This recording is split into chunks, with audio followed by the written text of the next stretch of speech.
Hello. My first show of the year is in 2 weeks, and I have been frantically getting ready. Um, Hi, I'm Cher, and I am a musician who has not one but two small businesses to support me because I'm a musician. Don't make any money at that. One business is selling used and rare books, which I've done for a long time. And the second one is a handmade sewing and craft business. I make mostly bags, but I make other stuff and some beaded jewelry and paper things. Um, yeah. Anyways, you do what you have to do. Anyways, my first show is in 2 weeks. The way that my brain works, um, it goes off in all different directions, and I have all these new products and several, but let's not say how many, half-finished new projects, and some that are just like little germs. It's just the way I'm built. Other people make videos where they make, like 1,000 of something. I'm not like that. Anyways, I've made some old standards. My best-selling thing is tote bags. So I've made some. I made some new ones. Not as many as I thought I'd make. Like, I'm going to really get into there and do that. And then, right. Sure you will. Um, and, I've got new designs. Well, new fabrics. It's the same old tote bag that I'm excited about. But will people who go to a show, will they know the new ones from the old ones? Probably not. But I do. What are you doing? What are you doing? Sorry. Um, I have made a pile of scrunchies. Scrunchies sell. I don't make much money on them, but they sell. In the last mountain of fabric that I got from an estate, there was a lot of fabric. Anyways, what is that weird shadow? Forget that. Anyways, I have this mountain of fabric, and there were some cool upholstery fabrics, like brocade looking stuff that I think will make really cool tote bags. I've only made them out of canvas so far, but I'm sure that heavier upholstery fabrics will be good. But there were some satins, small pieces of satin that I'm sure it's just polyester, but those scrunchy people don't care. But colors that I didn't have, like deep blue, deep red, not sure what else, but I've been chopping things up. I've also been trying some new to me with jewelry. Last year I made silicone bead bracelets and keychains and things like that, and people seem to like them. I sold a bunch. Excuse me. Over the winter, I've been slowly learning how to make the more traditional with glass and stone and wooden beads and jump rings and wire, making bead stacks and stuff like that. I'm not very good at it yet. They look cool, but if you look closely, yeah, I've made uh, right. I haven't made. I am working on bead dangles and keychains, simple things, and I like doing it. It's something I can do at night while I'm watching TV. British mysteries. Half an eye on there, half an eye on this. I Yeah, I have piles of components. Oh, wait. Here's some of my bead stacks. There's one. There's another. I have piles of them. All I need to do is finish. Anyways, I'm waiting on some D-rings. Have you ever noticed how a whole project just stops because you figure out you don't have something? So I'm waiting. Um, So I need to finish them up. Need to figure out how to price them.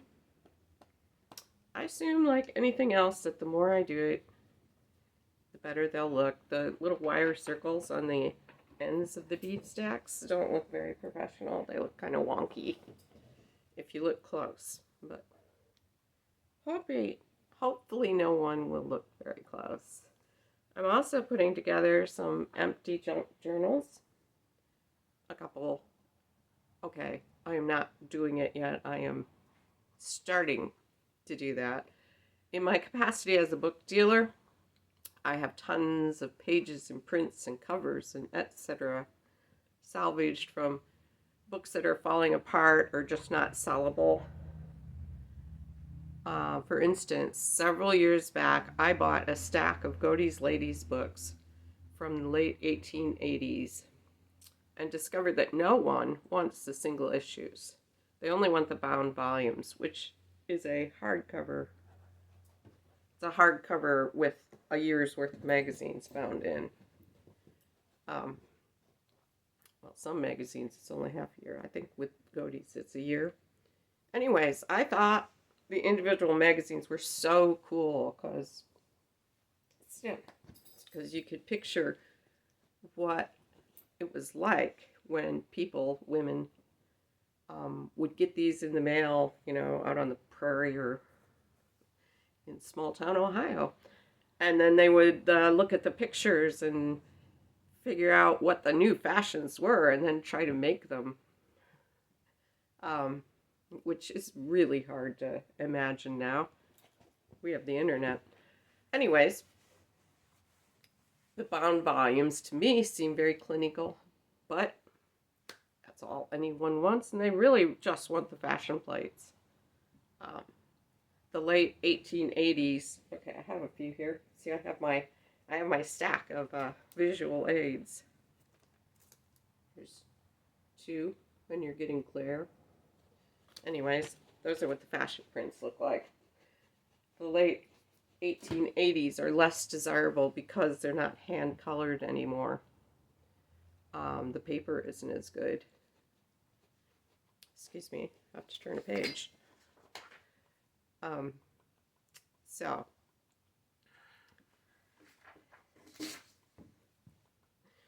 So I had this stack of magazines that no one wanted, but I couldn't get myself to tear them apart, which is a me problem. I get way too sentimental about stuff that no one else cares about, but it just seemed like a shame.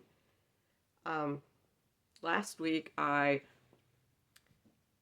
endeavored to clean up the corner of that room, so I attacked the pile of magazines, pulled out the prints, as you see. I took out the staples, which were hard to dig out, so that I could pull the pages out without tearing them, so I've got the whole page. Because that's how I do things. And as I was carefully removing covers, I thought, wow, that would make a really brilliant cover for a junk journal. Oh, have one of those. Here is a cover. Not too bad a shape. That's the inside of the cover. I thought that to use that in junk journal as the cover would be awesome. I watch a channel called the Posh Paper Lady, and she's had a couple of videos on ways, hopefully they will work, that I can like strengthen and preserve the covers so they won't fall apart. It's my next project. It's kind of crazy that no one cares about the entire magazine, but if I tear it up and do things with it, then people might care, or I hope they do. That is my next project. I've started, but not got far. Anyways, another thing that I've been doing is some altered notebooks, which basically is you cover the notebook. Um, I'm sure if you do crafts, you've seen the videos. I put my spin on them. I got this idea while I was doing Christmas presents because I have some teenagers. I mean, teenagers I give presents to. When I watch a DIY video, I always picture that you've got to make that the way that they're doing it. Like you'd use the same sort of fabric or the same sort of scrapbook paper, whatever. But I had like this light bulb moment, which seems kind of dumb that I had to have a light bulb moment, that, hey, if I just use something that the person I'm gifting it to is going to like, but I use the same technique, then voila. I'm pretty sure the Posh Paper Lady never pictured a dark magic altered notebook. Although if she had a finicky teenager she was trying to please, she probably would. So, yeah, I have two examples here. This is actually it was a prototype, and I got this Cricut, so I didn't finish it. So I'm not gonna like show you the inside because it's not done.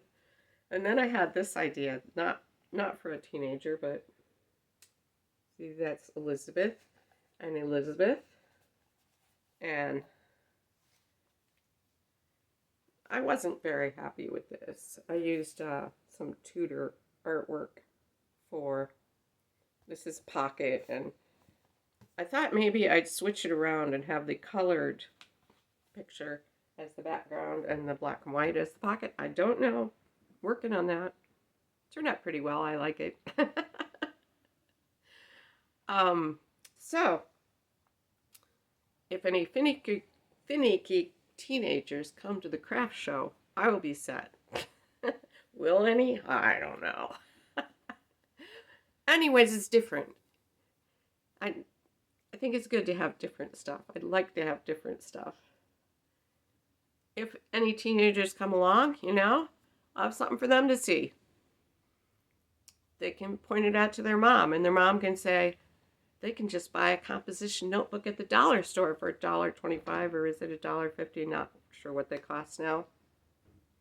Because that's all it is, a decorated composition notebook, which is exactly true. I did the decorating. I made the choices. Anyways, the mom will walk away feeling all morally superior and how she saved money. I'm not going to get rich selling these, but hey, whatever. I will just have to wait along. I will have to wait until someone comes along who appreciates it, can appreciate the finer things that I make. There's always those people, though, aren't there? I mean, the ones who say, why would I spend this much on a tote bag? I can get one for a couple bucks at the grocery. And then a person comes along who doesn't care what it costs. They just have to have it. And if you have another, they'll buy a matching one for their friend or their mom or their sister, whatever. At least you hope those people come along. Sometimes they don't. One show last year, we sat, and it was hot. Anyways, we never made a single sale, a total 0 day.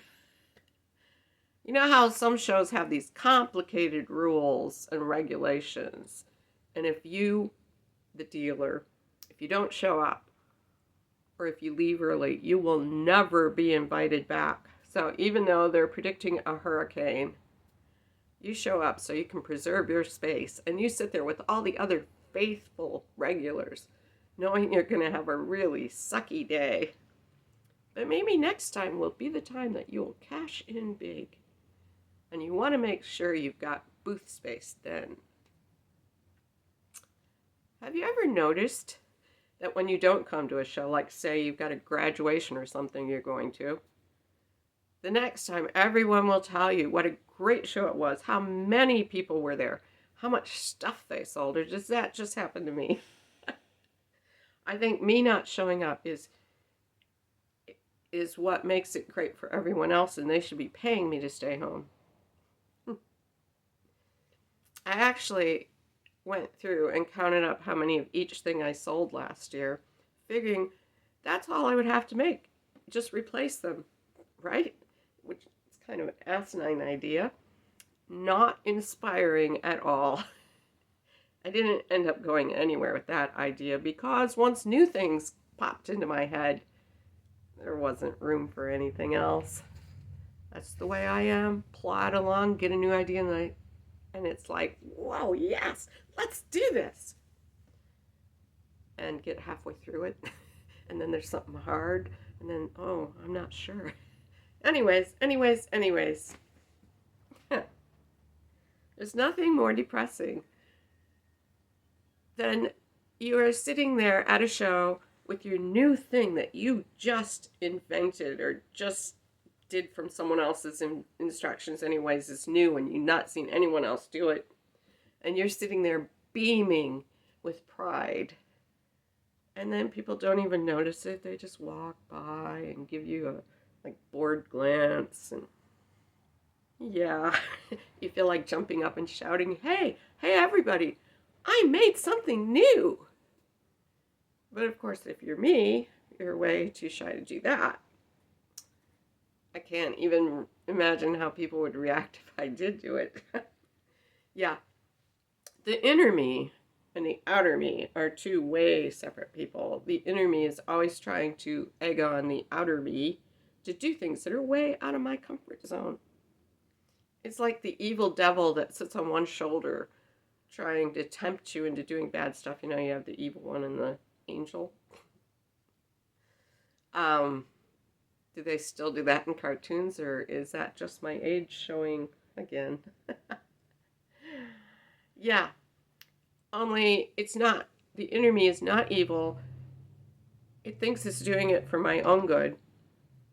It never gives up. You would think it would. After all this time, you would think it would just sit there and roll its eyes and say, oh, fine. Just sit there and do nothing. What do I care? Anyways, no matter how it goes, no matter how many people don't look at my stuff, I'm glad to have a show coming up because, well, not because I think I'm going to sell tons of stuff and make tons of money, but because it gives me an excuse to try new things, go after new, ideas, invent new stuff. I'm horrible at marketing. But boy, do I like imagining that out of the blue, people will notice, will say, wow, this is great, will flock to my booth and buy me out. My dog just raced upstairs like it's something important. Anyways, like that will happen. Now I have a barking dog. And a song to do. Because I do. I didn't know if I've done this because I didn't keep track of what songs I've done.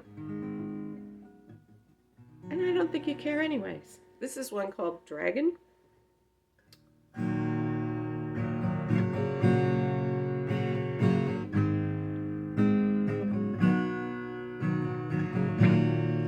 I have dreams, I have memories that are mine. Where do they come from? What do they mean? I can see through eyes sealed shut. I can soar on wings I've never tried. I don't know how I know, but I know that it's alright, yeah. Well, I'm talking to you, yeah, I'm talking to you. Do you hear me? Yeah. Don't be afraid, it's only me. I'm not gonna hurt you, yeah. Well, I'm looking for someone out there who can understand me, yeah.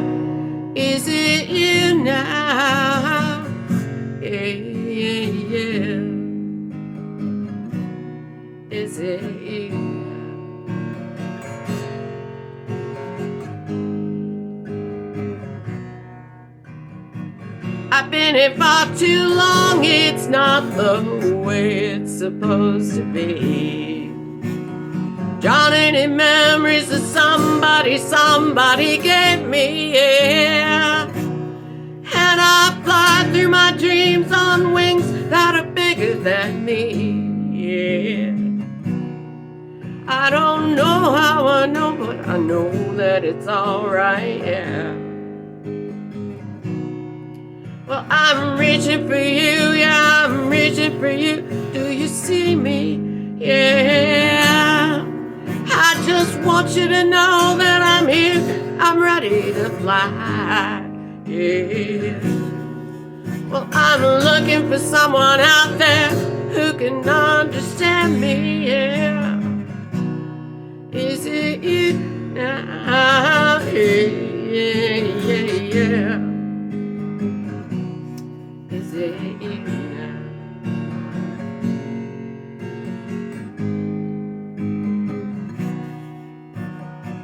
Well, I can slip from dream to dream. I can nestle in your soul. I can feed you bits of memories from long ago, yeah. I can make you alive like you've never been before, yeah. I don't know how I know, but I know that it's alright, yeah. Well, I'm looking for you, yeah, I'm looking for you. Do you see me? Yeah. I'm the one in the sky with my wings spread from ocean to ocean. I'm looking for someone out there who can help me to fly, yeah. Is it in